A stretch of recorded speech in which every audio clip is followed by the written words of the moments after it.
Hari ni kita review barang yang special sikit. Tentang apa? Tentang jaket lah. So, biasanya kita nak jali jaket, nak jali ada safety pads. Tetapi, ada yang kawan nak jali yang waterproof. Tapi waterproof ni ada satu masalah. Dia apa? Dia panas.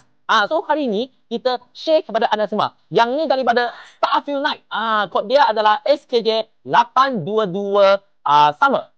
So yang ini dia tak panas sangat sebab apa? Dia adalah jenis fabric dengan siap sekali dengan ada shoulder pad, arm pad dan juga back pad. Paling penting baju ni dia adalah waterproof lah. So kita boleh tengok.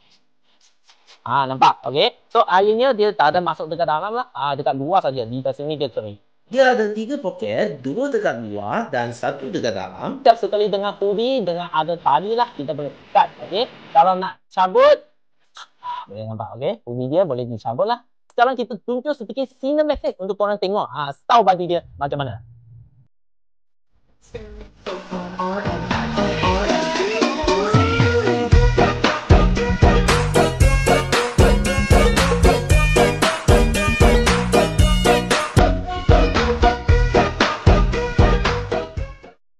So guys, macam mana?